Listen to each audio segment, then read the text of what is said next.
42달 동안 짓밟으리라. 내가 나의 두 주민에게 권세를 주리니 그들이 굵은 베옷을 입고 1260일을 예언하리라. 그들은 이 땅의 주 앞에 서 있는 두 감람나무와 두 촛대니 만일 누구든지 그들을 해하고자 하면 그들의 입에서 불이 나와서 그들의 원수를 삼켜버릴 것이고 누구든지 그들을 해하고자 하면 반드시 그와 같이 죽임을 당하리라. 그들이 권능을 가지고 하늘을 닫아 그 예언을 하는 날 동안 비가 오지 못하게 하고 또 권능을 가지고 물을 피로 변하게 하고 아무 때든지 원하는 대로 여러 가지 재앙으로 땅을 치리로다. 그들이 그 증언을 마칠 때에 부적행으로부터 올라오는 짐승이 그들과 더불어 전쟁을 일으켜 그들을 이기고 그들을 죽일 터인즉 그들의 시체가 큰 성 길에 있으리니 그 성은 영적으로 하면 소돔이라고도 하고 애굽이라고도 하니 곧 그들의 주께서 십자가에 못 박히신 곳이라. 백성들과 족속과 방언과 나라 중에서 사람들이 그 시체를 사흘 반 동안을 보며 무덤에 장사하지 못하게 하리로다. 이 두 선지자가 땅에 사는 자들을 괴롭게 한 고로 땅에 사는 자들이 그들의 죽음을 즐거워하고 기뻐하여 서로 예물을 보내리라 하더라. 3일 반 후에 하나님께로부터 생기가 그들 속에 들어가며 그들이 발로 일어서니 구경하는 자들이 크게 두려워하더라. 하늘로부터 큰 음성이 있어 이리로 올라오라 함을 그들이 듣고 구름을 타고 하늘로 올라가니 그들의 원수들도 구경하더라. 그때에 큰 지진이 나서 성 10분의 1이 무너지고 지진에 죽은 사람이 7천이라. 그 남은 자들이 두려워하여 영광을 하늘의 하나님께 돌리더라. 둘째 화는 지나갔으나 보라, 셋째 화가 속히 이르는도다. 아멘.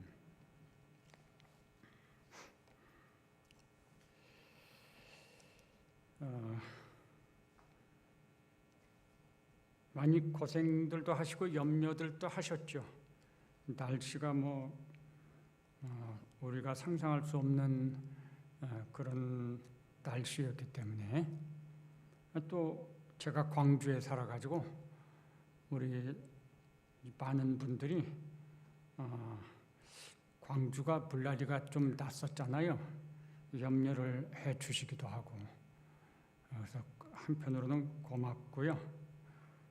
또 한편으로는 제가 이렇게 잘 주님의 은혜 안에서 잘 지냈습니다. 여기 여러분들을 보니까 우리 하나님께서 여러분들도 지켜주신 것 같아요. 그래서 감사드리고요. 이 다팔의 이야기에서 우리가 좀 관심을 집중해야 되는 것은 이것이 무엇이냐 이런 것보다는 이 다팔의 이야기가 흐름이 어떻게 흘러가고 있느냐 이거를 놓치지 말기를 바랍니다. 좀 되돌아서 생각해 보면 첫 번째부터 네 번째까지는 자연 세계에 주어지는 재앙이었죠.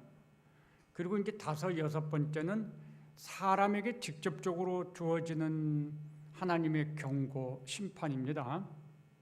그런데 다섯 번째 나팔에서는 사탄의 군대가 나오고 여섯 번째 나팔에서는 하나님의 군대, 천사들의 군대가 나와요. 그래서 이 두 군대가 사람들을 서로 줄다리기를 하는 거죠. 이런 상황이 돼서 지난번에 말씀드릴 때 세상의 사람들이 이렇게 사탄의 군대로 가든가 천사의 군대로 가든가 소속을 선택하고 결정해야 되는 상황을 만나게 된다고 그랬었습니다. 이게 지금 흐름이에요. 그런데 오늘 이 11장에 보면은 이것도 여섯 번째 나팔의 끝부분에 해당이 되는 거잖아요. 11장에 보면 그렇게 해서 양쪽에서 줄다리기를 해서 사람들이 선택하고 결정을 한 결과로서 이 세상의 사람들은 두 부류로 구분이 된다라고 지금 여기서 가르쳐주고 있습니다. 11장에는 굉장히 많은 주제들이 있습니다. 그리고 이 주제들은 굉장히 우리들이 심도 있게 묵상을 해야 될 필요가 있어요. 왜냐하면 무슨 아주 이 형이상학적인 그런 막 시공간을 초월한 그런 표현들도 있고요. 또 이단들이 즐겁게 사용하는 두 증인과 두 감람나무와 이런 이야기들도 나오거든요. 그래서 우리가 이런 것들을 하나하나 잘 이해를 해야만 이제 이 성경을 이해하고 또 이 세상을 바라볼 수 있는 이 확실한 안목을 준비할 수 있지 않을까 그렇게 생각을 합니다. 제가 그래서 이 11장은 여러 번 설교를 해야 될 것 같아요. 비록 짧은 구절이지만 부탁을 드리는 것은요. 그러니까 하루에 한 번씩 1절부터 14절까지 하루에 한 번씩만 읽으시면 일주일이면 7번, 석주 동안 제가 이 본문을 가지고 설교를 하면 21번, 그렇죠? 그러면 이 1절부터 14절이 마음속에 싹 그림처럼 그려져 새겨질 거예요. 그러면 제가 말씀을 드릴 때 이제 이 상황들이 훨씬 더 아주 잘 이해가 되고 소화가 되게 될 것입니다. 이 11장의 이야기는 재림이 이제 이 뒷부분에 12절에 있어요. 12절에 재림의 이야기가 나옵니다. 그러니까 재림 직전의 이 세상의 상황을 보여주는 것이 11장의 이야기입니다. 이 세상 끝날이 어떤 일들이 있을까? 지금 말씀드린 것처럼 두 부류로의 구분, 그리고 성도들이 어떤 사명을 가졌느냐 마지막 때, 그리고 영적 전쟁과 큰 환난의 이야기가 있고요. 그리고 성도의 부활과 재림의 이야기가 여기에는 있습니다. 이런 세상의 상황들은 하나님의 시간표를 나타냅니다. 그래서 이 11장에서 우리가 볼 수 있는 이런 상황들이 현실이 되면 우리는 어떻게 생각해야 되겠죠? 시간이 됐구나. 재림의 시간이 임박했구나 라고 생각을 할 수 있어야 된다는 거죠. 이런 상황이 현실에서 일어나는 걸 보고도 아주 무덤덤하고 무관심하고 전혀 주님이 오신다는 것에 대해서 생각을 하지 않는다면, 그러면 결국 성경에 있는 것처럼 우리 주님의 재림이 도적같이 임하는 상황을 만나게 되겠죠. 준비 없으면 당황하게 되어 있습니다. 그래서 우리가 이 나팔의 이야기를 훑어보는 건 흐름을 중요시해야 된다. 그 흐름은 하나님의 시간표와 연관이 있기 때문에 그렇다는 거죠.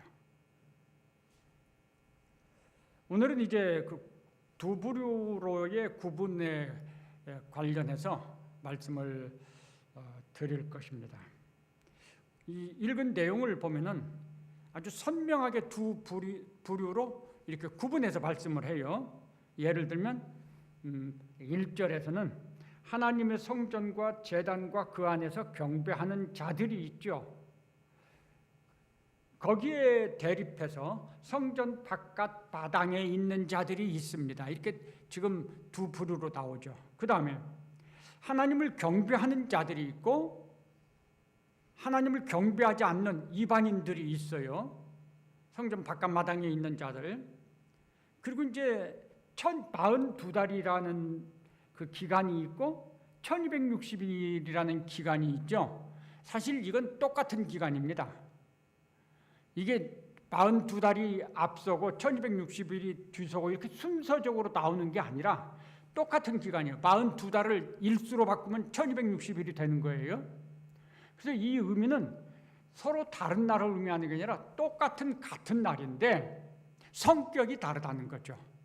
42달은 짓밟으리라라고 연결이 되고 1260일은 예언하리라라고 연결이 되잖아요. 그래서 같은 날에 이런 두 가지 성격을 지금 설명하고 있는 거예요.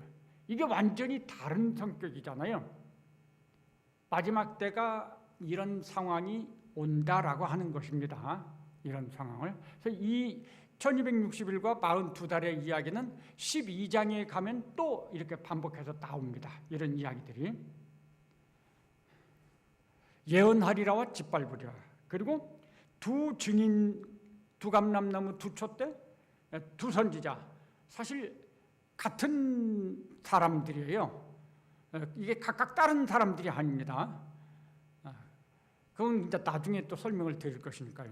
근데 그 두 증인의 대립해서 무저갱에서 올라온 짐승 이야기가 있죠. 이건 이제 무저갱에서 올라온 짐승은 그 9장 1절에서 무저갱이 열리니 황충의 때가 나오죠. 그리고 맨 그 끝절에 보면은 그 황충들에게 왕이 있다. 그 왕이 이제 사탄을 나타내는 거라고 봐요. 그래서 여기 무저갱이로부터 올라오는 짐승은 사탄인 거예요. 이 짐승의 이야기는 이제 13장에서 또 나와요. 그래서 여기서 보면 그 두 증인 그리고 무저갱에서 올라온 짐승 이렇게 선명하게 두 무리로 지금 설명을 구분해서 하고 있다라는 거죠. 다섯째 나팔에서 사탄이 등장하고 사탄의 군대가 등장합니다. 사탄이 도연하고 이것들이 다섯째 나팔 이야기를 기억해 보시면은 아주 권세를 가지고 무슨 뭐 멸류관 같은 걸 쓰고 뭐 대단한 존재로서 사람들 앞에 나타나죠. 포장지를 멋지게 쓰고 나오는 거죠. 그래서 사람들을 미혹을 하는 거죠. 우리한테로 오라는 거예요. 그러면 너희들 잘 먹고 잘 입고 잘 살 수가 있어. 우리가 다 해줄 수 있어. 뭐 그런 사인이겠죠. 그렇게 미혹을 합니다. 그런데 여섯째 나팔에 가서 보면 천사의 군대가 나오죠. 그래서 이 천사의 군대가 하나님의 그 재앙, 유황과 연기와 이런 그런 것으로 세 가지 재앙이 있었죠. 그래서 그걸 가지고 사람들을 막 죽이는 거예요. 자, 너희들의 생명을 누가 좌우하는지 알라는 거예요. 그러면서 그 말은 결국 우리한테로 오라는 사인이에요. 우리 말 들어. 그래서 이렇게 줄다리기가 있잖아요. 그런 과정을 거쳐서 시간이 지나니까 이 11장에 와서 이제는 아주 선명하게 두 부리로 나뉘어졌다 라고 할 수 있겠습니다. 아주 선명해진 거죠.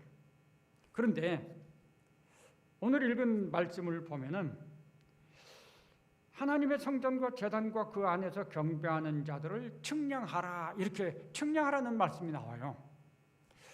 이 측량한다는 것이 무슨 말씀일까? 이제 측량, 길이를 재고 범위를 재고 그리고 안에 있는 사람들의 수를 세어본다. 그냥 문자적으로는 그런 의미라고 볼 수 있어요.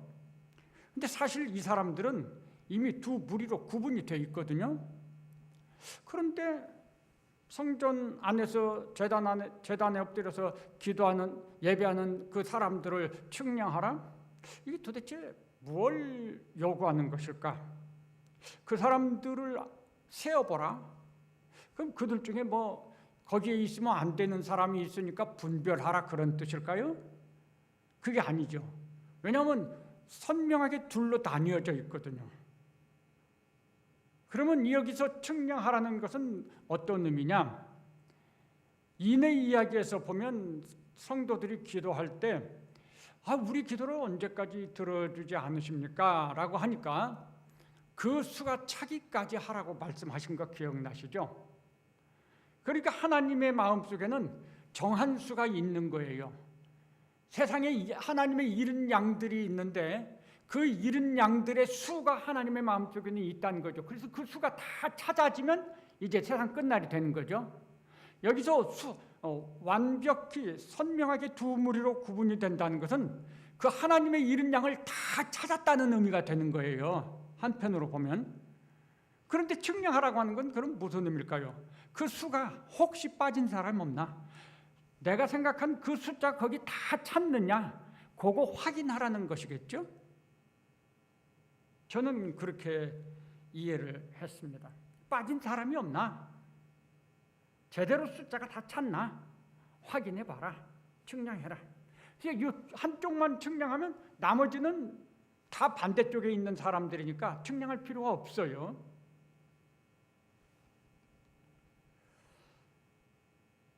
이렇게 구분이 된다는 건데, 그러면 우리가 오해하면 안 되는 것이요, 하나님께서 마지막 때가 되면 너는 왼편, 너는 오른편 이렇게 사람들을 지시하고 구분하느냐? 그런 건 아니에요. 그런 식으로 구분하지 않습니다.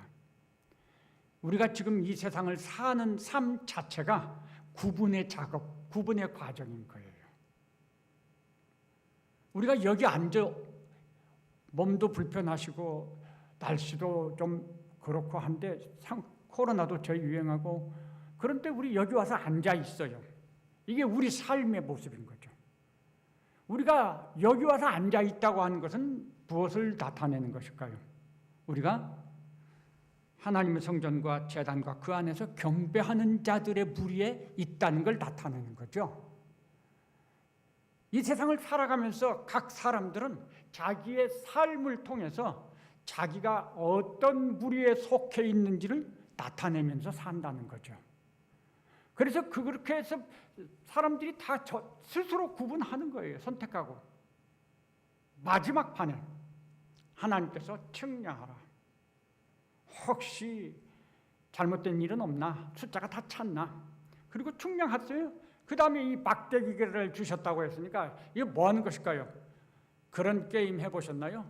원 2개를 그려놓고 호루라기를 불면 사람들이 제각각 그 원 2개 중에 하나로 뛰쳐들어가서 이렇게 게임하는 거 아시죠? 딱 그런 것을 생각하실 수가 있어요. 시간이 되니까 사람들이 쫙 구분이 돼서 2개의 원으로 갔습니다. 그런 다음에 가운데 금을 하나 그어놔요. 이제 이렇게 선명하게 구별해서 나눴으니까 여기 있는 사람이 이쪽으로 못 가고 여기 있는 사람이 이쪽으로 못 간다는 거죠. 금을 하나 그었어요. 측량하고 나서.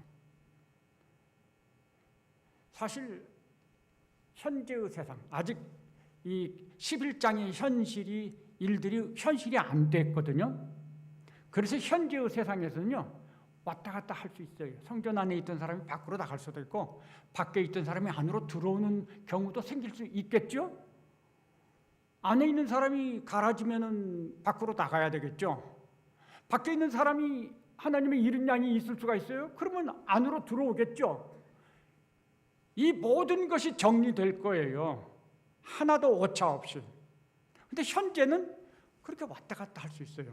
그런데 11장에서 선명하게 두 무리로 구분이 됐고 측량이 끝난다고 하는 것은 뭘까요? 다시 왔다 갔다 할 수 없다는 거죠. 이제 시간이 됐어요. 그래서 문이 닫힌 거예요. 하나님이 한번 문을 닫으시면 다시 열 자가 없다고 그랬거든요. 이건 뭐 선명하게 구분이 돼서 여짝에 혹시 오차가 있고 그런 건 아니에요. 그러니까 문이 완전히 닫혔어요. 이젠 오고 가고 할 수 없어요. 그런 시간이 온다고 하는 것입니다. 우리가 사는 앞으로의 시간 속에서 이렇게 선명하게 구분되는 시간이 온다. 사람들은 각자의 삶 속에서 내가 어디에 속해 있는가를 스스로 결정하게 돼 있어요. 그래서 이렇게 원 안에 들어가는 거죠.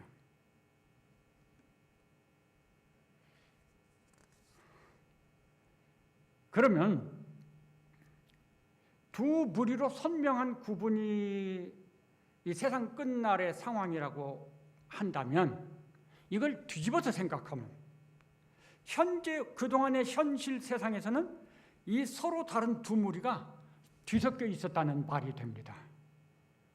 그러니까 구분하는 일이 나오는 거죠. 성경에서 우리에게 가르쳐 주는 것은 바로 이 세상에는 두 무리가 뒤섞여 있다는 걸 가르쳐 줍니다. 그래서 하나님의 양을 찾는 걸 이른 양을 찾는다고 말하는 거예요. 세상의 양 속에 하나님의 양들이 섞여 있는 거예요. 성경은 우리 사람들을 양으로 표현하잖아요. 근데 이 양들, 사람들에는 하나님이 목자인 양이 있고 하나님이 목자가 아닌 양들이 있는 거예요. 근데 이 양들이 현실에서는 방금 말씀드린 것처럼 뒤섞여 있단 말이죠. 하나님의 양인데 뒤섞여 있는 양, 그걸 하나님의 이른 양이라고 그래요? 문제는 이 구분이 안 된다는 데 문제가 있어요. 자, 그럼 먼저 우리가 하나 궁금한 것이 있을 수 있는데 언제 이렇게 뒤섞이게 됐을까요? 사실 이런 설명은 제가 빼놓고 싶은 설명이에요. 이거 설명 안 한다고 해도 문제가 없을 것이니까. 그런데 또 우리가 정말 성경 전체적인 흐름을 이해하면서 우리의 믿음의 목표를 향해서 달려가기 위해서는 성경이 말하는 전체적인 사상, 성경이 가르쳐주고 있는 전체적인 흐름, 이런 걸 좀 알 필요가 있다. 그게 우리 믿음에 도움이 된다는 거죠. 그게 이제 언제 그럼 하나님의 양과 아닌 양들이 뒤섞여서 혼합되고 살고 있나? 궁금하지 않으면 그냥 넘어갈게요. 설명할까요? 씨 뿌리는 비유가 있어요. 농부가 씨를 뿌립니다. 똑같은 씨를 뿌렸어요. 전부 다 알곡의 씨를 뿌렸겠죠? 그런데 나중에 그 씨들이 자라서 보니까 그 가라지가 있더라고요. 그 속에. 그때서 농부는 내가 뿌리지 않은 씨인데 악한 자가 밤에 몰래 와가지고 악한 씨를 뿌렸구나. 그러면서 가만 놔둬라. 저거 골라내려고 하다가 잘못하면 알곡을 해칠 수 있으니까 마지막 추수 때 되면 수확할 때 그때 알곡은 거두어서 곳간에드리고 가라지는 모아서 불태우리라. 그게 무엇을 말하는, 지금 이 11장의 이야기 상황을 말씀하고 있는 거거든요. 그 비유가. 그런데 이 씨 뿌리는 비유가 우리 사람을 상징한다고 할 수 있어요. 하나님께서 맨 처음에 사람을 창조하실 때는 하나님의 형상으로 창조하셨어요. 그 말은 어떤 의미겠습니까? 선하게 창조하셨다는 것입니다. 즉 씨가, 사람이라고 하는 이 씨들이 다 선한 씨였다, 그 말입니다. 하나님은 선한 사람 만들었어요. 선한 씨. 그런데 어느 날 사탄이 아담과 하와에게 접근해가지고 유혹을 했습니다. 그때 이 아담과 하와가 그 유혹에 넘어가죠. 야고보 1장에 있는 말씀대로 하면 사람이 시험을 받는 것은 자기 욕심에 끌려 미혹됨이니 욕심이 잉태한 즉 죄를 낳고, 욕심이 잉태한 즉 죄를 낳고 그랬어요. 이 아담과 하와가 욕심이 잉태된 거죠. 그래서 사탄의 미끼를 덥석 불었어요. 사탄의 유혹 더하기 사람의 욕심이 합치면 그게 죄를 낳는 거예요. 그래서 유혹이 왔을 때 욕심이 조금이라도 나오면 빨리 짓밟아야 돼요. 쫓아내고. 그러면 이게 넘어가지 않을 수가 있어요. 근데 내 마음속에 있는 욕심이 싹 반응을 해서 덥석 물면 그러면 이제 그거 하나님의 법을 어기게 되는 범죄의 행위를 하게 된단 말이죠. 아담과 하와가 선악과를 먹고 그렇게 범죄하였습니다. 그때 당시에 아담과 하와는 아직 자녀가 없었습니다. 그렇게 범죄한 후에 두 자녀를 낳았죠. 가인과 아벨. 사실 이 아담과 하와가 그 사탄의 유혹에 넘어가서 욕심이 잉태해가지고 죄를 낳는 그것에 대해서 충분히 이해 못했다고 생각해요. 자기들 안에 죄의 씨가 심겼다는 걸 상상도 못했을 거예요. 그래서 그들은 가인과 아벨을 낳았을 때 이름을 어떻게 짓냐면 하나님의 은혜를 받았다고 감사하면서 이름을 그렇게 지었어요. 우리들이 잘 믿는 집에서는 하나님께서 은혜 주셨다, 은혜. 또 하나님의 자비가 있다, 인해. 이렇게들 짓잖아요. 그런 식으로 이름을 지은 거예요. 그들의 생각에는 가인과 아벨이 모두 하나님께서 주신 선한 씨라고 생각한 거예요. 그런데 시간이 지나면서 애들이 자라는데 다른 방향으로 가는 거죠. 아벨은 믿음의 사람이 되고 가인은 불신앙의 사람이 되는 거예요. 이게 뭘 말하죠? 씨가 달랐다는 거죠. 그들은 알지 못했지만 어느 순간인가 악한 씨가 뿌려졌던 거죠. 그래서 그들이 두 아이를 낳았는데 한 아이는 불신앙의 아이가 되고 한 아이는 믿음의 아이가 됐단 말이죠. 이걸 어떻게 설명할 방법이 없어요. 왜 그렇게 됐는지. 그것을 제가 나름대로 이럴 수도 있겠구나라고 지금 설명을 드린 거예요. 예. 소화가 되시는지 모르겠어요. 그리고 그 이후로 인류는 가인의 계보와 아벨의 계보로 두 부류로 나눠져서 존재합니다. 그러다가 노아의 시대에 전부 다 다시 타락하죠. 범죄하고 유혹받고 해가지고. 그래서 하나님께서 그 죄로 가득 찬 세상을 멸하시고 노아와 그의 가족들만 남겨두시죠. 근데 그리고는 그 노아와 그의 가족들에게 다시 아담과 하와에게 주었던 축복을 하십니다. 똑같은 복을 주셔요. 그런데 어떻게 됐죠? 그 노아의 세 아들로부터 나온 인류는 똑같아요. 아담과 하와가 낳은 가인의 후계와 아벨의 후계가 있는 그 두 부류의 무리들이 거기에 있고, 그리고 그것이 뒤섞여서 살았다는 거죠. 인류가. 노아의 후손들이 그랬어요.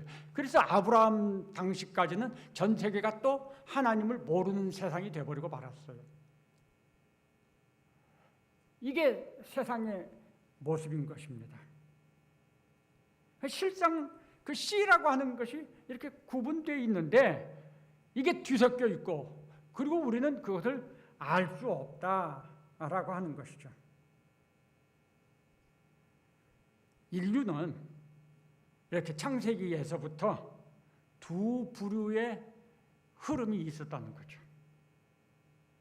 그런데 우리가 하나 놓치면, 잊어버리면 안 되는 것이 가인의 후손에서도 구원받는 자가 있어요.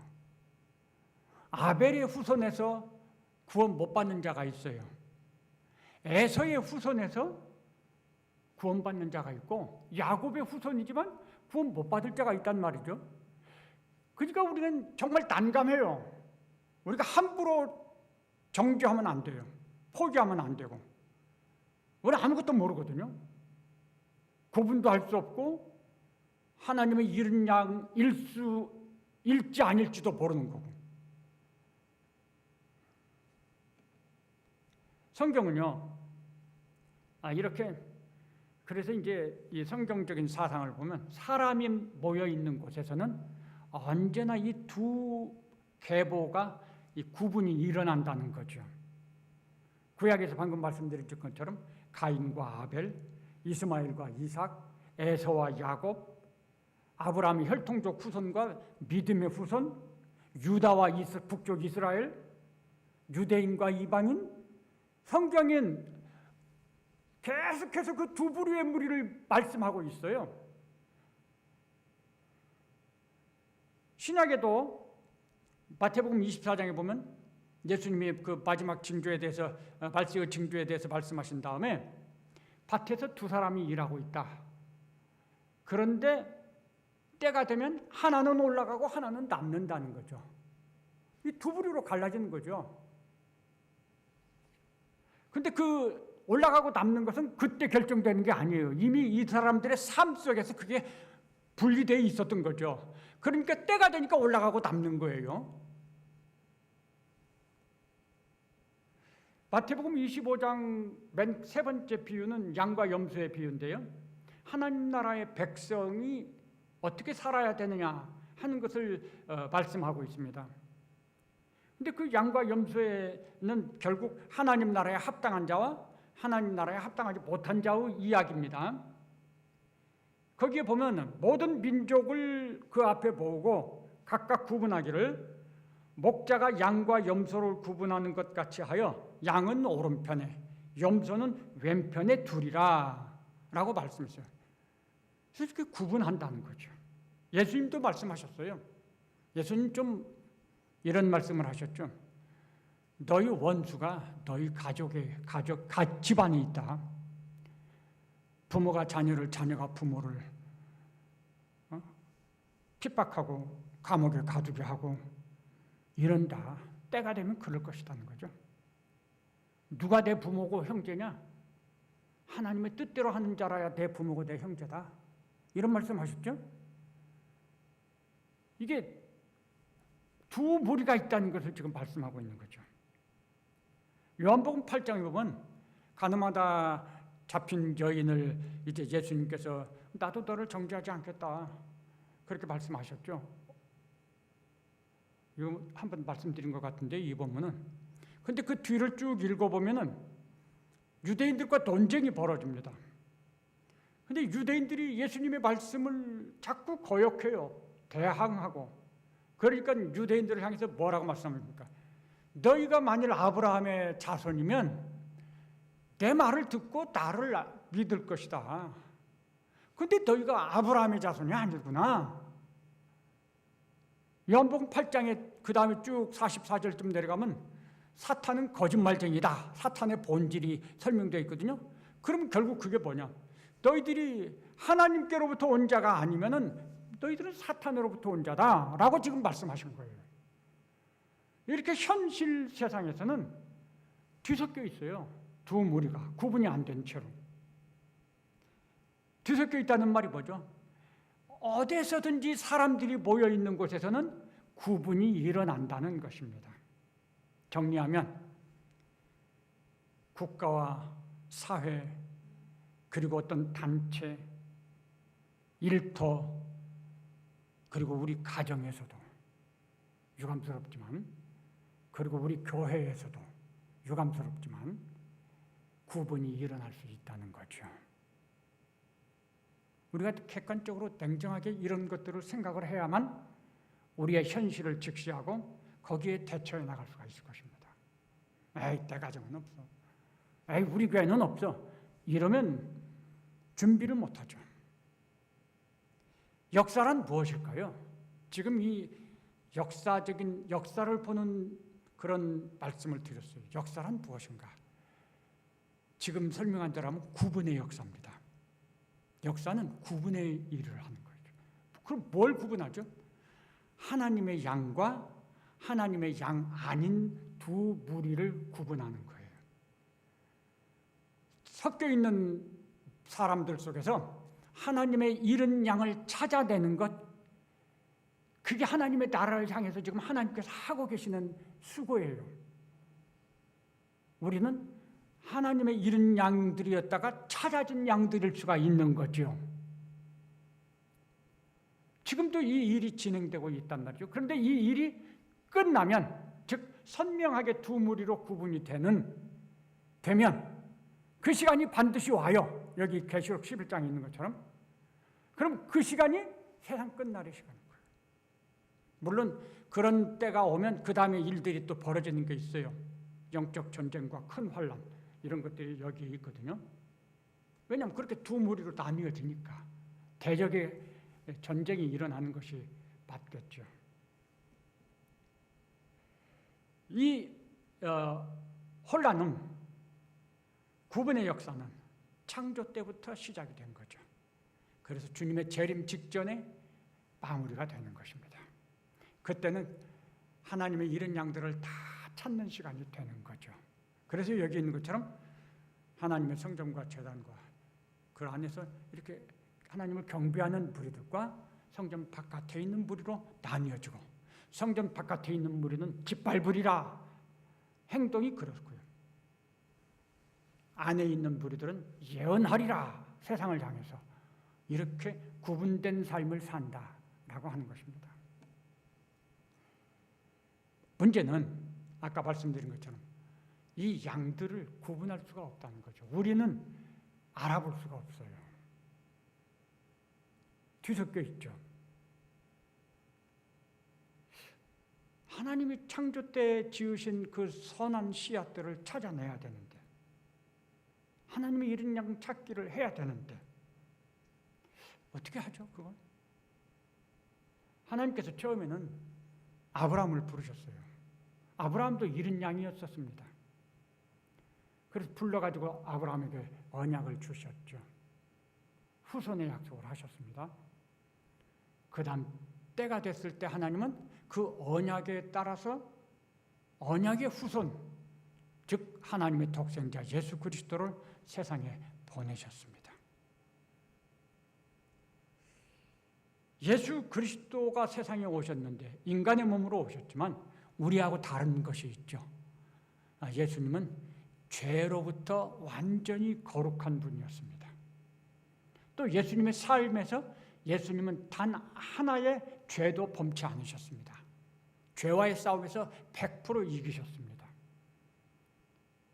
그리고 무엇보다도 예수님 안에는 영원한 생명의 씨가 있습니다. 그래서 누구든지 그 예수님을 마음속에 믿으면, 영접하면 예수님 안에 있는 그 영원한 생명의 씨가 그 사람 안에 들어가서 심겨지는 거죠. 이걸 우리는 구원받았다고 말을 하는 거죠. 씨가 심겨졌어요. 그런데 내 안에 정말 씨가 심겨진, 영원한 생명의 씨가 심겨졌는지 아닌지를 어떻게 알죠? 우리가 입으로 고백하면 압니까? 좀 부족한 것 같죠? 씨가 싹이 나야 돼요. 싹이 나서 자라서 꽃이 피고 열매를 맺으면 씨는요 땅속에 없어요. 왜냐하면 그 씨를 밑거름 삼아서 싹이 나왔기 때문에 씨가 땅속에는 없는 거예요. 근데 그 씨가 어디에 있어요? 열매 속에 씨가 있어요. 그래서 열매를 맺으라고 하는 거예요. 그래서 내가 진짜 내 안에 영원한 생명의 씨가 있느냐 없느냐를 알 수 있는 것은 열매를 통해서 알아요. 열매 속에 씨가 있거든. 똑같은 씨가 있거든요. 열매가 없으면 증거할 수가 없어요. 그럼 열매가 뭐죠? 이게 믿음의 삶인 거예요. 믿음의 삶. 우리가 예수 믿었습니다. 나 구원받았습니다. 이게 효과 없는 말이 아니에요. 이거 맞는 말이에요. 그런데 그게 맞는 말이 입증되려면 열매가 있어야만 된다는 거죠. 그래서 제자가 되고 내 안에 거하고 열매를 맺으라고 예수님께서 말씀을 하신 거예요. 예수 그리스도 안에 영원한 생명의 씨가 있고, 그래서 예수를 영접하고 믿게 되면 그 영원한 생명의 씨가 내 안에 심겨지게 되고, 예수님 안에 거하고 예수님 말씀대로 살아가면 점점 그 씨가 자라서 열매를 맺게 됩니다. 다시 말해서 이 세상에 뒤섞여 있는 하나님의 양들을 찾아내는 새로운 방법이 하나 주어졌다는 거죠. 옛날에는 아브라함의 혈통적인 그런 방식으로, 아담과 하와의 혈통, 이런 방식이었어요. 근데 그건 안 됐거든요. 그래서 하나님께서 새롭게 주신 방법이 예수 그리스도를 믿는 방법이에요. 예수 그리스도를 세상에 보내셔서. 그래서 우리가 사람들을 앞에 가서 우리가 결국 하는 전도하는 건 뭐냐면요, 하나님의 이른 양을 찾는 방법인 거죠. 전도라는 것을 통해서 하나님의 이른 양을 찾아내는 거거든요. 그런데 이 전도 중에 가장 능력 있고 효과 있는 전도의 방법은 뭐냐? 예수 그리스도를 선명하게 나타내는 거예요. 하나님의 이른 양들, 하나님의 양들은요, 예수 그리스도의 음성을 듣고 예수 그리스도의 향기를 맡으면, 선한 목자, 본래 목자니까 그 음성을 알고 따라온다고 그랬어요. 그런데 하나님의 양이 아닌 사람들은 그 음성을 들으면 싫어해요. 도망가 버려요. 안 따라와요.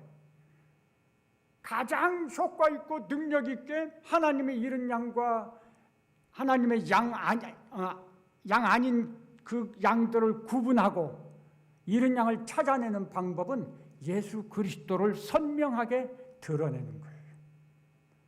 우리가 입을 열어서 전도의 말을 할 수도 있고 우리의 삶을 통해서 예수 그리스도의 향기가 돼가지고 빛이 돼서 빛을 비추고 향기를 내뿜는 거죠. 그리스도의 향기를.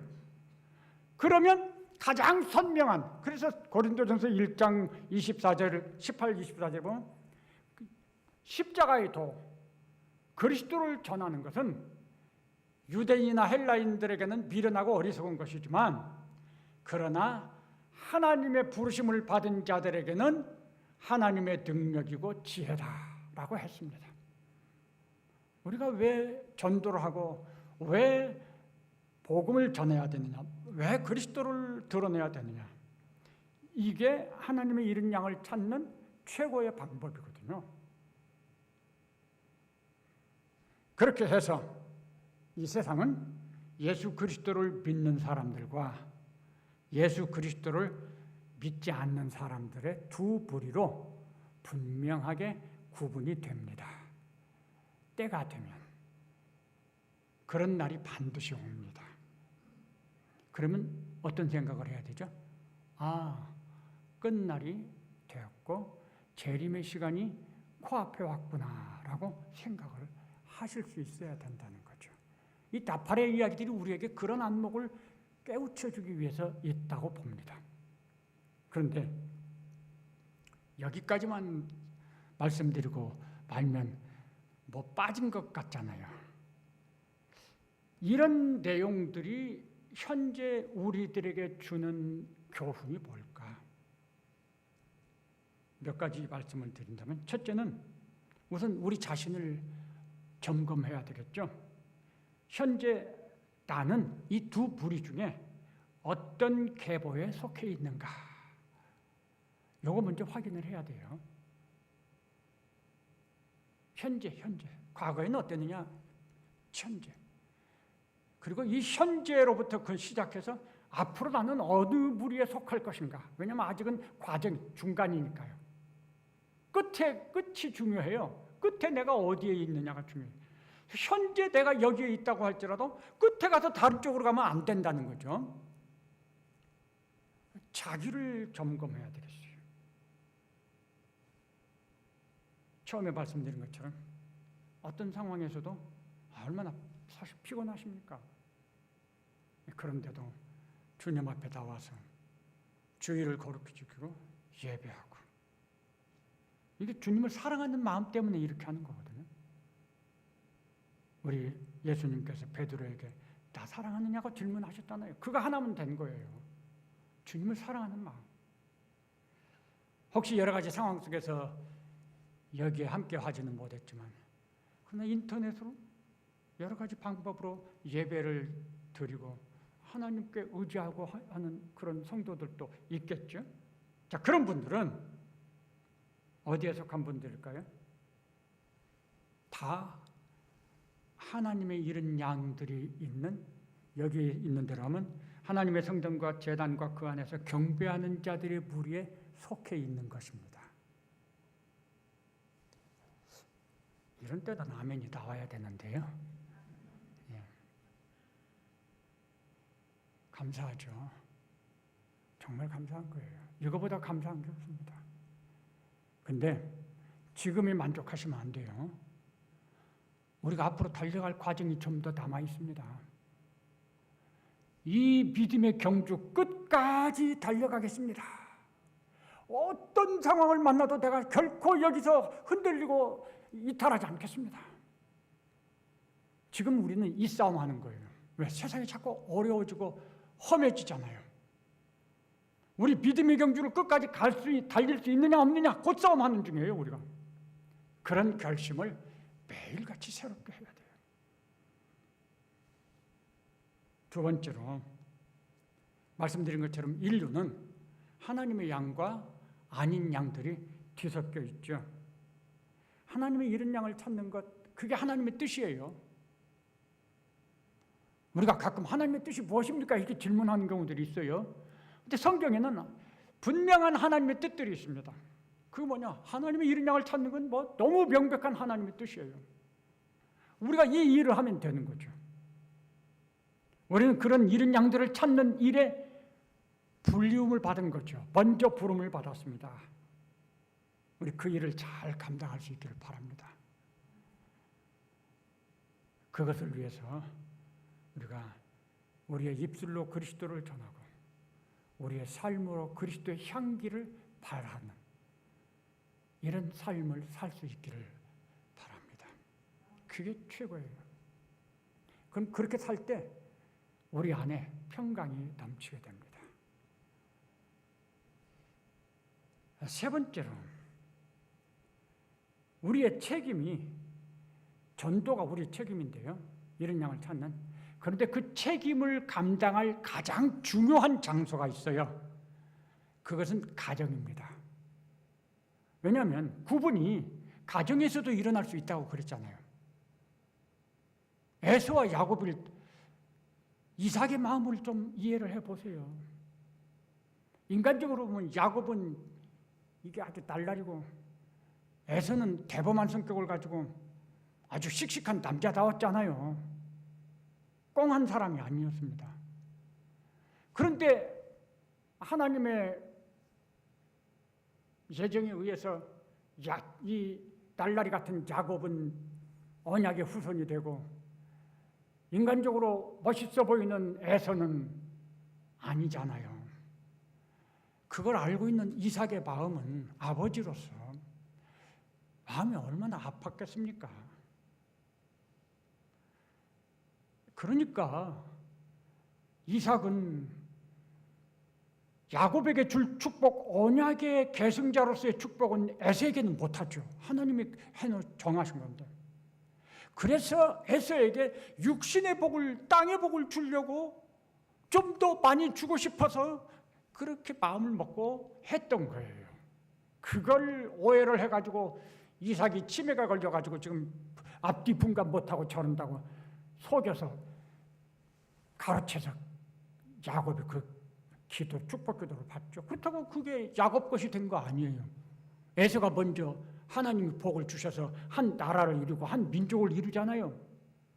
이삭의 마음이 틀린 것이 아니었다는 거죠. 하나님은 이삭의 마음을 너무 잘 아셨어요. 우리의 가정에서 그런 안타까운 일들이 일어나면 안 되죠. 사실 이 가정은 첫 번째 하나님이 창조하셨을 때 이 가정이라고 하는 것을 통해서 하나님의 나라를 이루실 계획을 가지고 계셨던 거예요. 요즘 세상에 뭐 동성애니 이런 것들이 전부 잘못되고 범죄인 것은 이 하나님의 창조 때 가지셨던 하나님의 나라를 세우고자 하는 첫 번째 원리가 가정이기 때문에 그 가정에서 결혼을 통해서 자녀를 생산하고 그래서 하나님의 형상인 자녀들이 번창하게 되는 것이 하나님의 계획이었거든요.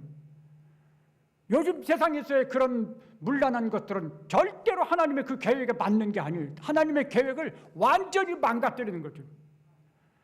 그건 누가 뭐라고 해도 동의할 수 없는 거예요. 성경적으로. 거기에 뭐 인권을 말하고 그건 정말 잘못된 거라고 저는 믿어요. 하나님은 그렇게 우리 가정을 중요하게 생각하셨던 거죠. 그리고 지금도 우리의 가정을 중요하게 여기셔요. 그래서 우리의 가정에 믿는 우리들을 먼저 기둥처럼 세우시고 우리를 통해서 우리의 가족들을 주님께로 인도하기를 원하시는, 즉 우리의 가정이 믿음의 가정 되어지기를 원하시는 거죠. 결국 교회도 가정이고요. 나중에 우리가 들어갈 하나님의 나라도 가정이에요. 하나님 아버지잖아요. 예수님 맏형이고 가정인 거예요. 하나님의 나라는. 그걸 생각하면 현재 우리의 가정을 소홀히 하면 안 돼요.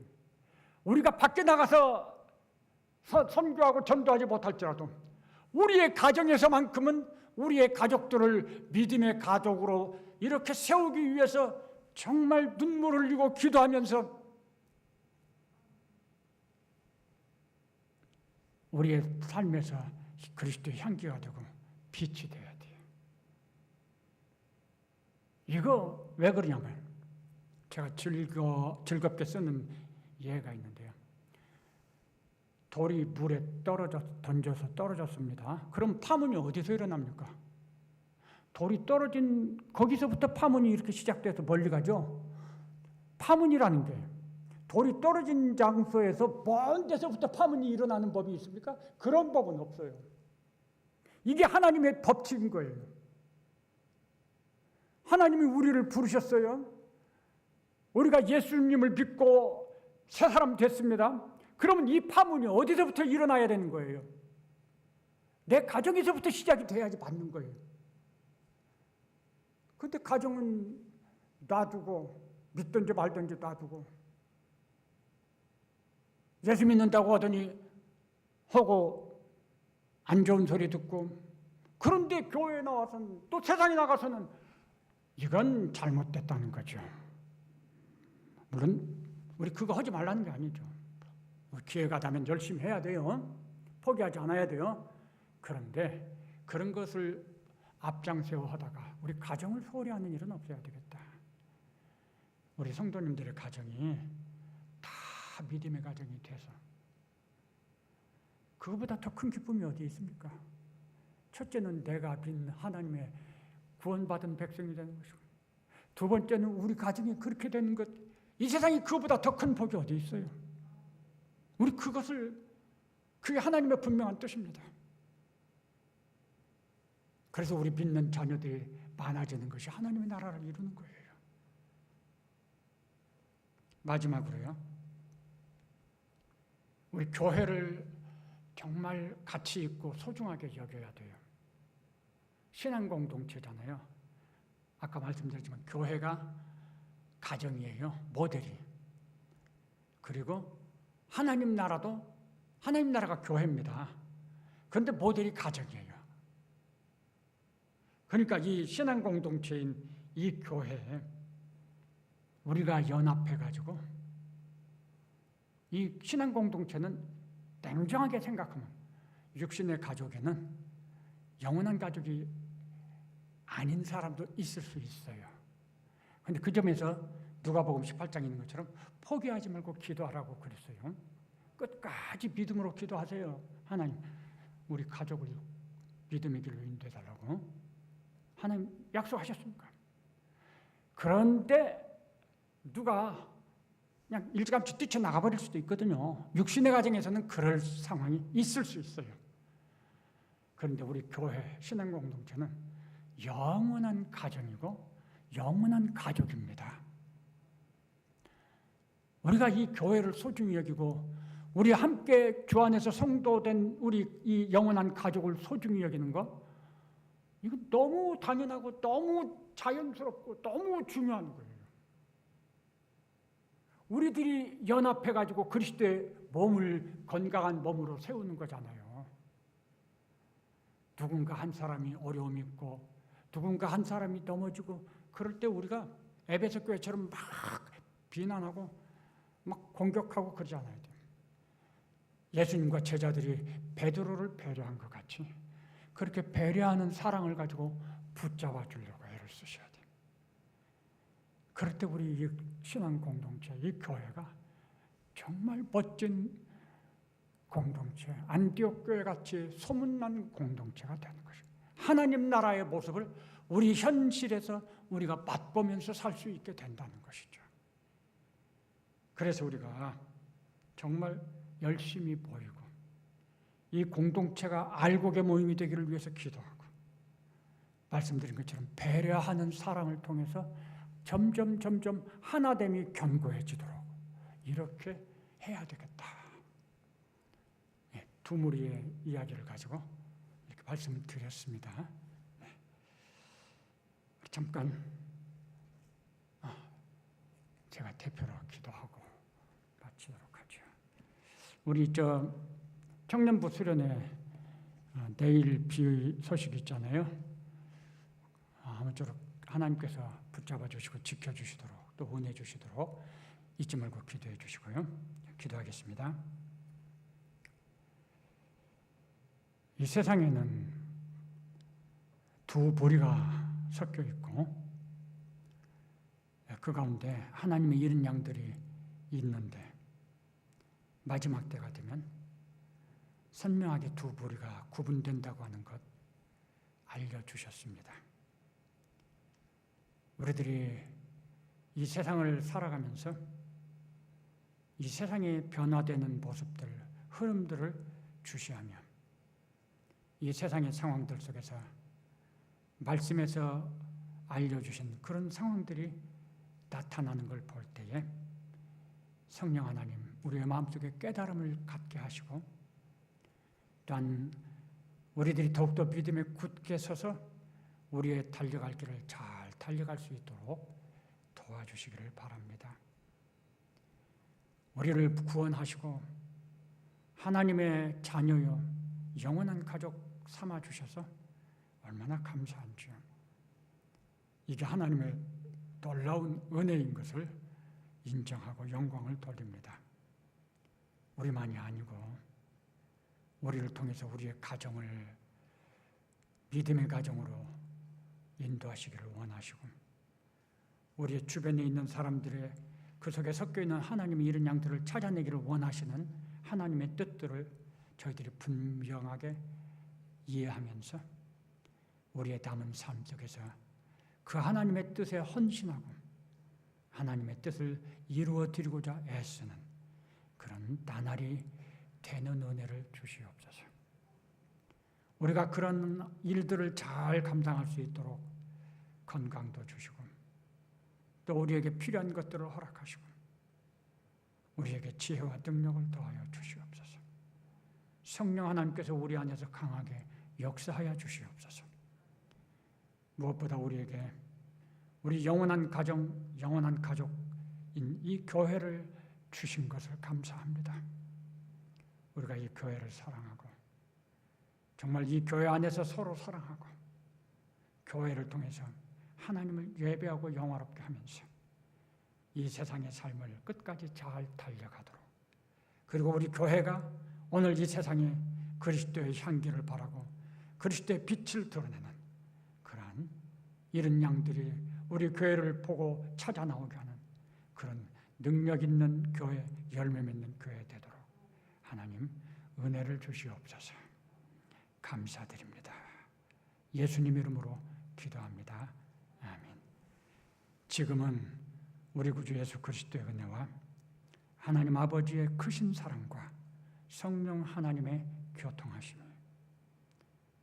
오늘 우리 하나님 말씀 앞에서 우리에게 주신 은혜를 감사하며 주님의 뜻을 이루기 위해서 믿음으로 헌신하고 살 것을 다짐하는 우리 모든 성도들과 그 가정과 범사 위에 또 우리 교회 위에 영원토록 함께 하실지어다. 아멘.